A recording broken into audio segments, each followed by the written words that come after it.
Hi, I'm Debbie. I'm Brian. We're the Buffalo Bourbon Enthusiasts. Welcome. Here today we are at 5 and 20 Spirits and Brewing. Brewery. right on Lake Erie at the corner of Route 5 and 20 amongst all this beautiful farmland here. And today we have Joe Nelson. Yep. Our distiller is going to walk us through everything.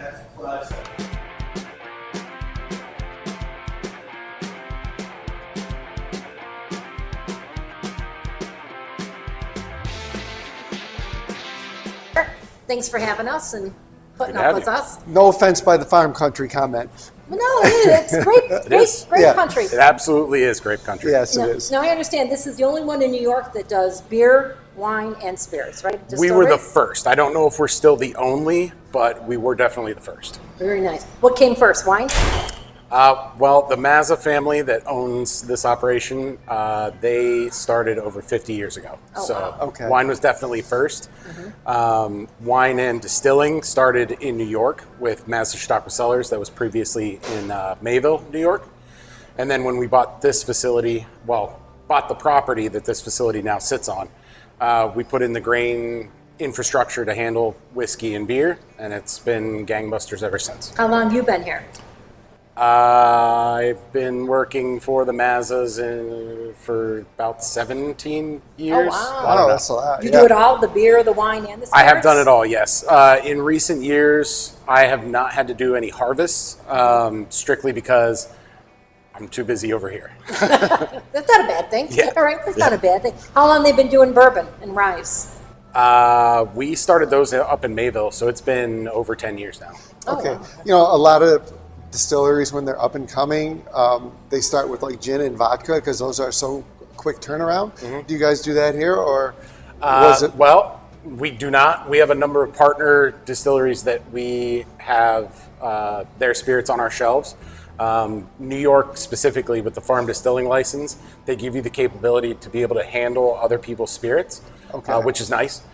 The little bit of inside baseball. There's an industry joke that says that for every gin drinker that is created, another one has to die. So it's kind of like a stagnant market. Okay. And vodka's just boring. I mean, when you're making a spirit that literally has to taste like nothing, not really our thing. Right. So, Yeah. I 100% agree with that.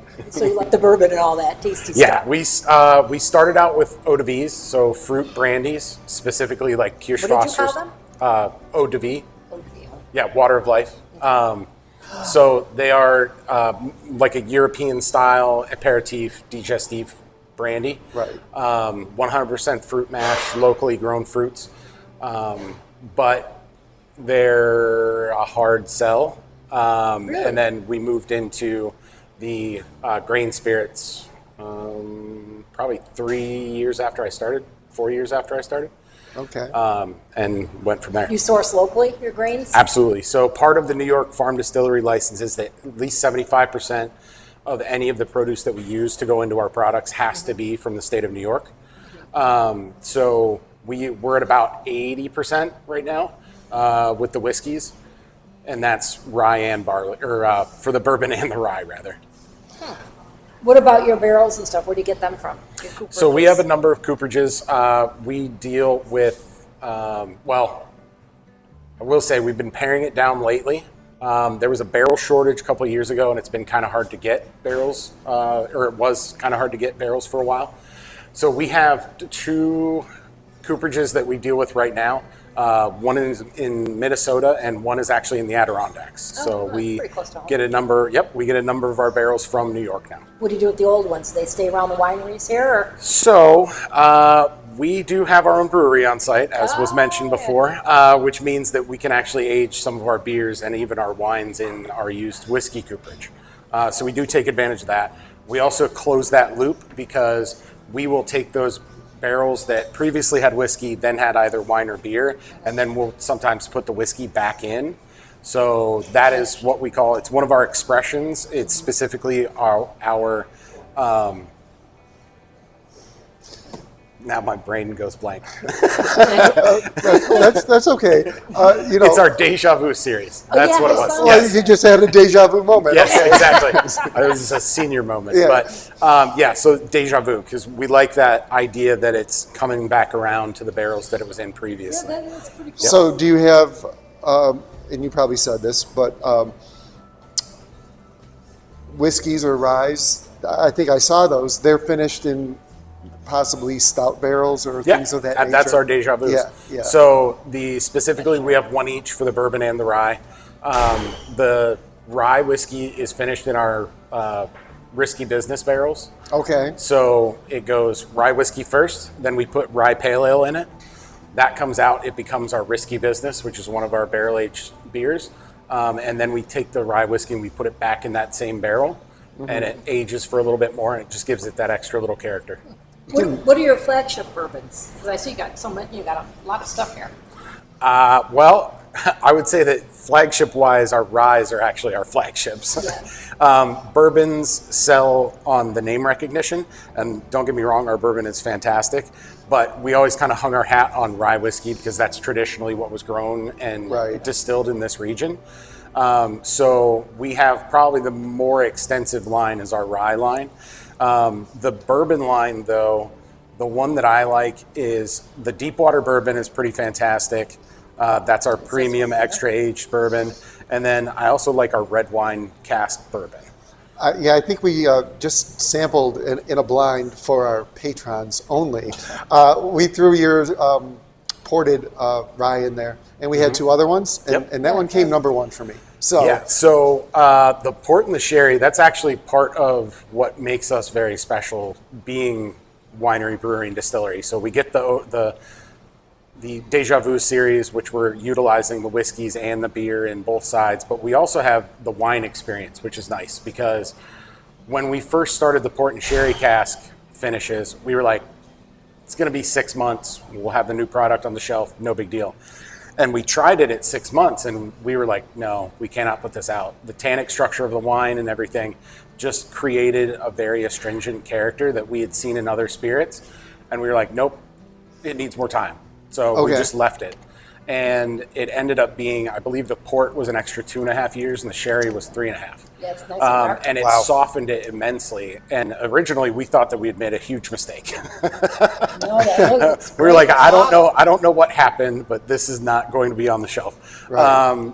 But over time, it just kept getting better and better and better. And it's one of those things where if we hadn't known from the wine industry, like, oh, okay, this is specifically what we're tasting, and this is the problem that it's presenting us, it would not have informed like the red cask variations of both the rye and the bourbon later on.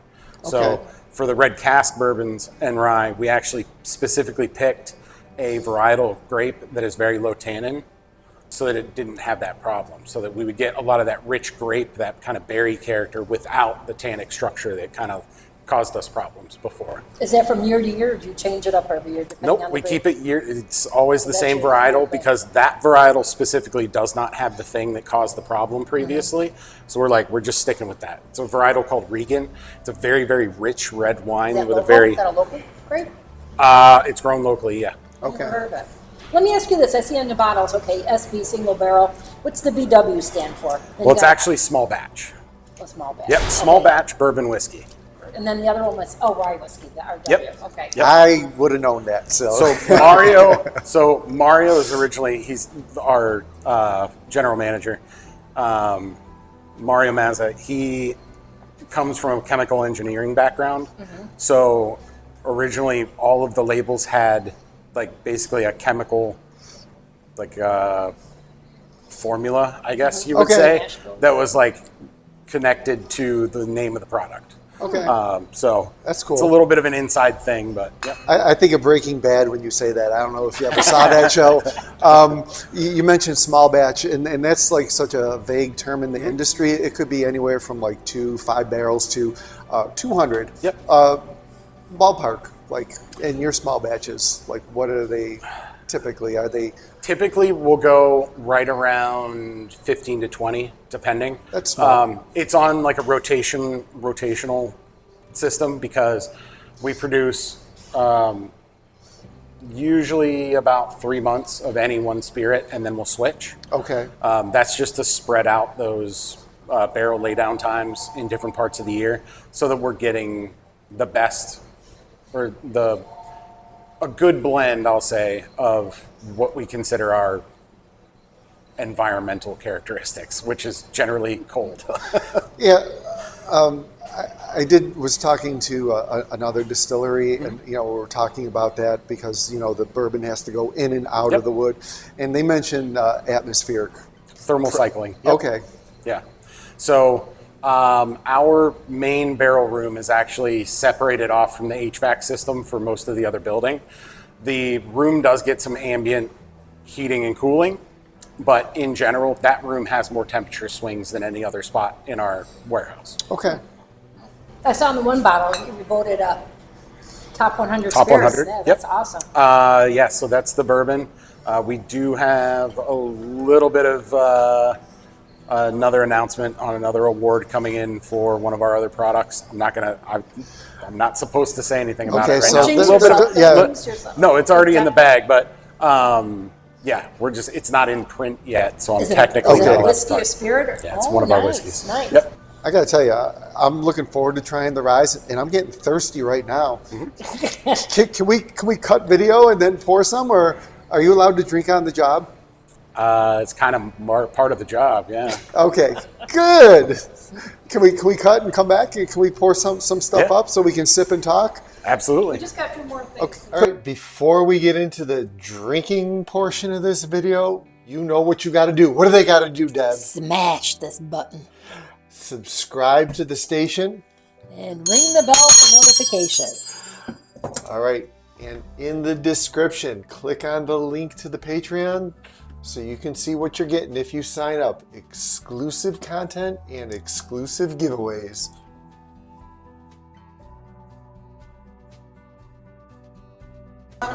Let me ask you this. I read on your website that you guys like to be drinking. sustainable and you're involved with some kind of, what was it, timber? Timberfish technology. Yeah, what is that? So that is a new technology from a man named Dr. Jerry Northrup. He's got a system down below that takes he doesn't like us to call it waste. He likes us to call it byproduct, basically.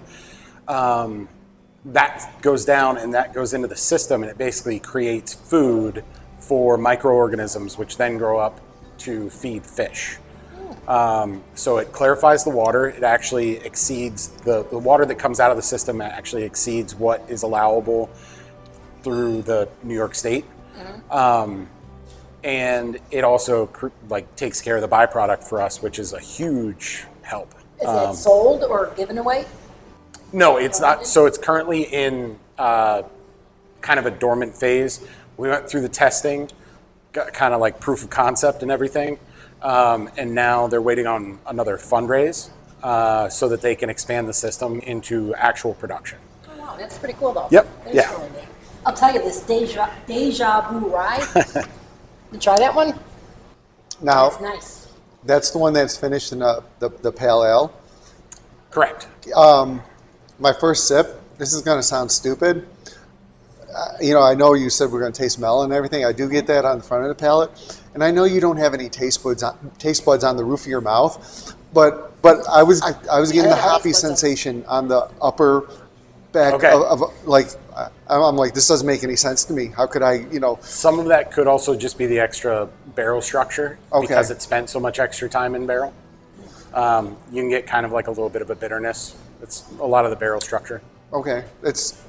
It was delightful though. I mean, I'm not a pale ale person. We're just trying to build interest, like trying to build interesting flavors into the spirits as that best we really can. is. Yeah, that's one I would grab. Yep. Yeah. What kind of char are on these? On the Oh, boy. barrels? Generally, all char number 3. That's if the cooperage that we're getting the barrels from goes 1 to 5, which is generally industry standard.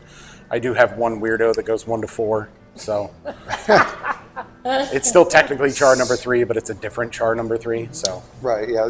but threes- his 2 was too light, and the 3 is a little heavier than I would normally like. But I erred on the side of a little heavier. Yeah, 3's pretty standard. like Yeah. you know, two or three. It's that straight up middle alligator char. That's what we're looking for. What's the one after the pale ale? Your next one, I believe, is the It smells good. sherry rye, I believe. Okay, that smells really I good. believe I did the sherry rye and then the red wine cask rye, I believe. Okay, Which one's a sherry? it's a real dark one here. Yep, that's the extra time in barrel. Yeah, It really concentrated the flavors and really gave us like a deep ruby red color. Okay, yeah. And that's the red at cask. 99 proof. That's your higher proof one. Yep. Now, where are things sold so far? So right now we're distributed in New York, obviously, New Jersey, and PA. Any chance of getting out further? We're hoping. So we were in like pretty serious negotiations pre-COVID, and then everything kind of went topsy-turvy on us. So we're now just getting back into kind of making that push into distro in other states. Do you have a online, like Yes. order online? Yeah, you can go through our website. Could someone? Sorry for cutting you off. Out of state order it? Theoretically, Like, I don't know exactly where the laws are right now with Oh, that. okay. That was being legislated, and I'm not exactly certain where it ended up yet. Okay. I want to know. Oh yeah, how many barrels do you produce every year? So our goal for this year is about 150. We produced, I think we landed somewhere in the 110s, 120s last year. It's kind of a catch as catch can. We've had a number of equipment problems, so we're just trying to get back up into real production. Was that the Deja Deja vu bourbon. bourbon that I was Yep. trying? I actually liked that a lot. No, it was good. Yeah, It was yeah. good, but I prefer the rye. Okay. Are any of these you think is going to go longer than 7 years? Any intention on doing that soon? Quite a few of the barrels that are in the deep water blends are already over 7 years. Okay. Why deep water? What's up with that? Where did that So come from? it actually goes back to a conversation that Mario and his father Bob had about the distillery operation, and it was a saying that I guess Bob got from his father, which was, if you're going to drown, it might as well be in deep water. And anybody that sits around and lets 7 years worth of whiskey evaporate out of their barrels just because it turns out better is not exactly making the soundest financial decisions. So yeah, that's where that comes from. Okay. Yeah, that's a cool name. Yeah, you got some nice stuff here, though. Very nice. Yeah, All right. we try. I got one more on the table here. What's that one? That would be the red wine rye. Okay. So I kind of wanted to give you like the sherry and then the red wine as kind of a comparison. Oh, then you also have, what's your adoption program, barrel adoption? The barrel adoption program. So it's not just about the barrel, basically. It's more about the experience because we bring everybody in at least 3 times. So we bring everybody in when the barrel gets filled, and then about halfway through the process, and then when the barrel is going to be harvested, we'll bring the adopter back. And that's to show we do a little bit of an educational spiel about how the whiskey changes in the barrel over time, like all the history of barrel aging spirits. I nerd out on that kind of stuff. And then at the end, you get the emptied barrel. You get 2 bottles out of that batch, a couple of whiskey glasses, and a T-shirt, I think. But it's really about the experience. Yeah. Liquor Yeah. stores. Wait, you said we get the empty barrel? Yeah. The empty barrel. That's all right though. Barrels are After we expensive. emptied it. Those barrels are expensive. Do you do any store picks with any liquor stores? Has anybody? We come to you and haven't. done that? We've been in discussions with a few places. It just hasn't worked out yet. So it was in the plans this year to start offering that. We sent a number of samples out, and it just the timing just didn't work out yet. So Okay. That's something to consider. Yeah. Do some store picks with the certain liquor store and all that. So yeah, that's something you'd be up to, or I mean, whatever. It's all right. Yeah, definitely love the ryes, and to be honest, I wasn't sure if I was going to enjoy the bourbons, but the one I did, that pale ale, was really good. I Yeah. think I might have liked it more than the rye. Interesting. Well, we appreciate you taking the time Yeah. and showing us everything. Any other questions, Bri? Can you help me carry a couple cases out to my car? Absolutely. Okay. Okay, hope you enjoyed this video. It was a good time. I thought Deb did a really good job interviewing, and Joe did an awesome job. We did walk away with a few bottles, and one of these will be for a giveaway.